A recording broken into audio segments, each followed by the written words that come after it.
कांवड़ यात्रा का समय चल रहा है, कांवड़ यात्रा चल रही है। जो कांवड़ यात्री हैं सबको शुभकामनाएं हैं। भगवान भोलेनाथ जी को जल चढ़ाने के लिए कठिन साधना करते हैं और बड़ी मात्रा में जल ले करके इतनी लंबी दूरी तय करते हैं। भगवान भोलेनाथ जी उनके सारे मनोरथ सिद्ध करें और कांवड़ यात्रा को लेकर के कोई असुविधा ना हो, इसके लिए प्रदेश के सभी 75 जिलों में जो भी जरूरी कदम है सुरक्षा के, व्यवस्था के, यातायात के, और सब सरकार ने उठाए हैं और सभी स्थानों पे व्यवस्थाएं की गई। सर, आपने अभी ट्वीट में कहा था कि राहुल गांधी जेल जाना चाहते हैं, तो क्या कब तक जाएंगे सर?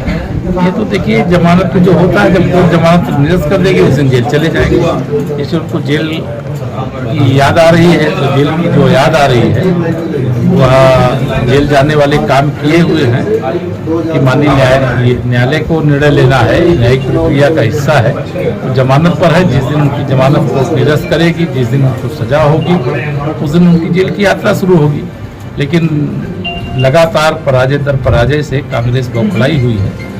पूरा नॉर्थ ईस्ट इस समय भारतीय जनता पार्टी और हमारे गठबंधन के पास है और जिस प्रकार से हमारे आसाम के मुख्यमंत्री हेमंत बिस्व शर्मा जी के बारे में उन्होंने टिप्पणी की है, ये उनकी हताशा का परिचय है। सर, दूसरा सवाल ये है कि आजम खान साहब जो सत्ता में रहे अखिलेश में, उनका चाबुक चला, वो कौन सा चाबुक था और या घर के रहे या घाट के रहे? मुजफ्फरनगर से के दंगों से लेकर के अगर हम कहें कि बनारस तक के दंगे होते थे या प्रदेश में कहीं कुछ होता था तो उसके पीछे अगर कोई रहता था, जो मुस्लिम तुष्टीकरण की राजनीति होती थी, जो अन्याय किया जाता था, उसके सबके पीछे समाजवादी पार्टी की, चाहे श्री मुलायम सिंह यादव जी के नेतृत्व में सरकार रही हो, चाहे श्री अखिलेश यादव जी के नेतृत्व में रही हो, उन्होंने वहाँ सब कुछ किया जो नहीं करना चाहिए। लेकिन आज डाक के 3 पास।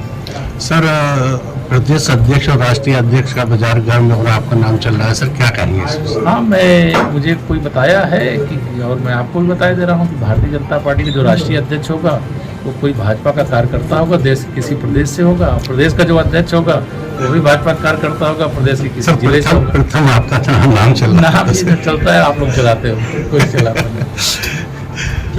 सर, उत्तराखंड सरकार ने सर स्कूलों के अंदर गीता के श्लोक पढ़ाए, क्या उत्तर प्रदेश में भी कोई ऐसी हो?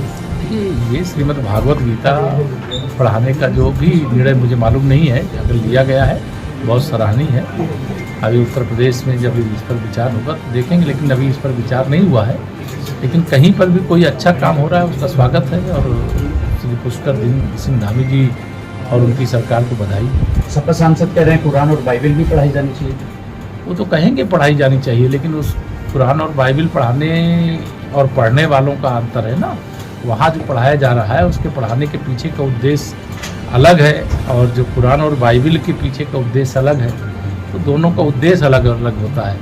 वह एक, अगर कुरान को कहे वो इस्लाम को मानने वालों का धर्म ग्रंथ है और जो बाइबल है वो ईसाइयों का धर्म ग्रंथ है, लेकिन श्रीमद् भगवद गीता संपूर्ण मानवता का धर्म है।